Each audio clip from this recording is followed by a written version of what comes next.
Bienvenue sur Africa 24 dans cette nouvelle édition du 12-15. Voici les titres. À Burkina Faso, la transition est de nouveau effective au pays des hommes intègres. Le président de la transition, Michel Kafando, est de retour au pouvoir avec son gouvernement depuis ce mercredi. Une démarche saluée par la CEDEAO.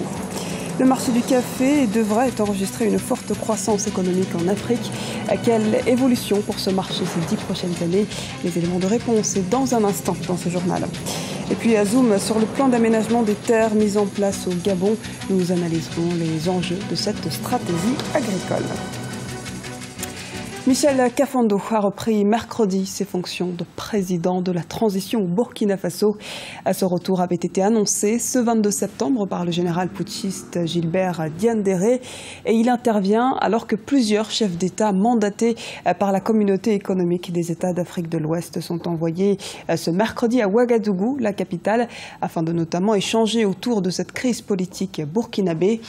Points centraux au cœur des discussions, l'amnistie ou non pour les putschistes, l'inclusion ou non des hommes politiques pro-Blaise Compaoré dans les prochaines élections et bien sûr le calendrier de ces scrutins à venir. Et ce retour à la transition avait été réclamé par la CEDEAO.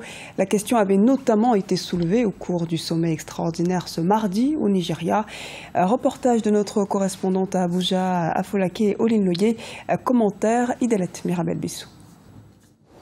Une nouvelle ère commence pour le café africain. C'est la conclusion d'une publication d'Ecobank publiée le 22 septembre 2015. L'émergence d'une classe moyenne, notamment en milieu urbain sur le continent africain, et la croissance économique font croître la demande de café. L'émergence d'une classe moyenne est effectivement un marché nouveau, puisqu'on connaît...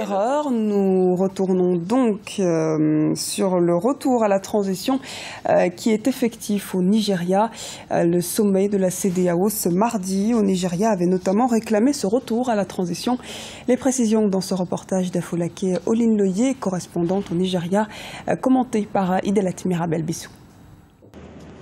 Réunis en sommet extraordinaire, les chefs d'État de la CEDEAO décident de remettre Michel Kafando dans ses fonctions de président de la transition. Le sommet invite le régiment de sécurité présidentielle à déposer les armes et l'armée régulière à s'abstenir de toute action susceptible de compromettre les négociations. Les présidents Faure Gnassingbé du Togo, John Dramani Mahama du Ghana et Muhammadu Buhari du Nigeria se joignent à Boni Yayi du Bénin pour aller désamorcer la situation au Burkina Faso. Les 4 chefs d'État ont été mandatés par leurs pairs de la communauté économique des États de l'Afrique de l'Ouest. Nous avons décidé de dépêcher dès demain, mercredi 23 septembre, un haut comité de chefs d'État placé sous ma présidence pour procéder à la réinstallation président de la transition, son Excellence Michel Kafando, dans ses fonctions de président de la transition et de président du Faso.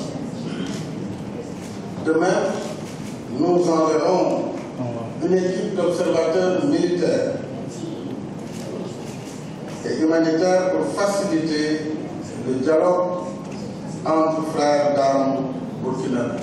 La CEDEAO reste dans la logique de l'organisation prochaine d'une élection présidentielle. Elle souhaite que tous les partis politiques entament un dialogue. Cela implique un dialogue politique inclusif pour parvenir à des solutions consensuelles autour des points de l'accord de sortie de crise proposé par la médiation.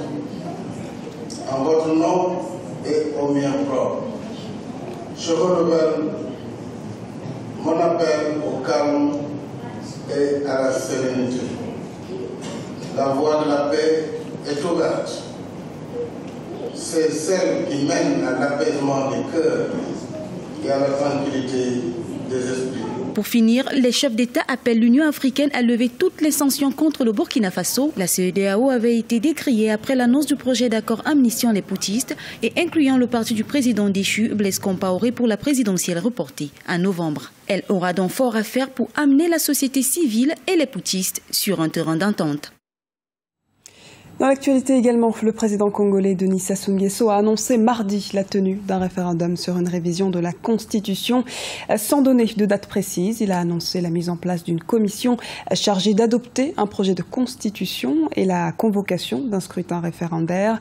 Ce référendum n'est pas du goût de l'opposition qui y voit une tentative du président actuel de se maintenir au pouvoir au-delà de la limite du nombre de mandats et de l'âge. Le marché du café en Afrique devrait connaître un nouvel essor. L'émergence d'une classe moyenne urbaine africaine provoquerait une croissance de sa consommation domestique, entraînant ainsi une hausse de la demande. Les précisions d'Arwa Barkala. Une nouvelle ère commence pour le café africain. C'est la conclusion d'une publication d'Ecobank publiée le 22 septembre 2015. L'émergence d'une classe moyenne, notamment en milieu urbain sur le continent africain, et la croissance économique font croître la demande de café. L'émergence d'une classe moyenne est effectivement un marché nouveau, puisqu'on connaît le taux de natalité de l'Afrique. Si je prends un pays comme le Nigeria, en 2050, ce sera le 3e pays le plus peuplé du monde. Donc effectivement, toutes ces personnes vont consommer et le café fait partie des produits qu'ils vont utiliser. Donc ce sera l'un des plus gros marchés dans le monde. Donc maintenant, il va falloir que pour les États africains qui produisent du café, de se préparer à ça. En 2050, un quart de la population mondiale sera africaine, mais pour l'heure, 12% de la production mondiale de café émane de l'Afrique. La demande galopante oblige la mise en place d'infrastructures et de transformations locales. Il faudra également que les agriculteurs soient aidés à ce qu'ils puissent s'organiser en coopérative, par exemple, organiser toute la chaîne de valeur des semences, la récolte jusqu'à la transformation et même l'acheminement pour les besoins de consommation. Tous ces éléments-là seront importants, c'est-à-dire qu'il faudra un certain nombre de leviers, l'accès au financement pour les producteurs, il faudra aussi disposer, en tout cas aider les industries de transformation à pouvoir avoir des plans qui leur permettent de se développer et de mettre à la disposition de la population cette denrée qui sera de plus en plus prisée. Les 3 principaux producteurs de café sont l'Éthiopie avec 6,6 millions de tonnes, l'Ouganda avec 3,8 millions de tonnes et la Côte d'Ivoire avec 2,2 millions de tonnes concernant la campagne 2013-2014. Si la majorité de la production est destinée à l'exportation, la tendance est amenée à s'inverser d'après Ecobank. Le Gabon sur la voie de l'autosuffisance alimentaire à l'horizon 2020. Le pays vient de lancer en ce sens son plan d'aménagement des terres, un projet qui ambitionne d'allier le volet écologique et agricole. Les précisions dans ce reportage de Douglas Toutoum, correspondant au Gabon. Préserver la forêt tout en faisant de l'agriculture, c'est le but du plan d'aménagement des terres initié par le président de la République, Ali Bongo Ondimba.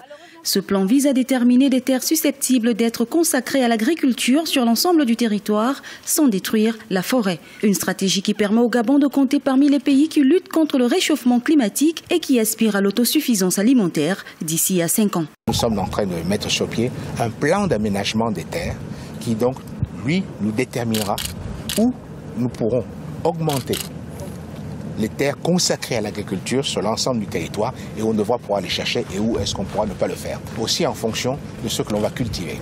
Donc ce plan est lancé, c'est un projet qui n'est plus seulement dans les cartons et qui aujourd'hui est du concret.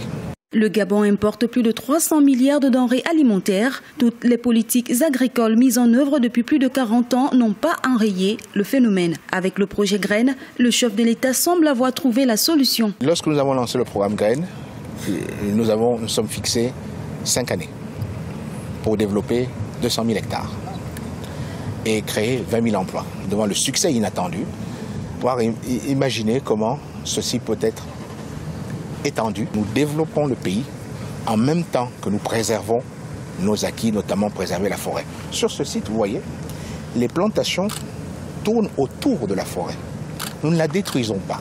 Donc c'est une mise en valeur qui accompagne déjà la terre avec la forêt que nous avons. L'aménagement forestier consiste à valoriser et à conserver les écosystèmes forestiers en vue de leur exploitation rationnelle et durable. Au Gabon, les forêts doivent faire l'objet d'un plan d'aménagement intégrant plusieurs objectifs, à savoir la protection des écosystèmes et la conservation de la biodiversité, la valorisation des ressources et des écosystèmes, la régularité et la durabilité de la production. Ce journal a été réalisé par l'ensemble de la rédaction. Nous vous remercions pour votre fidélité. Dans un instant, une nouvelle édition du 12-15 sur Africa 24.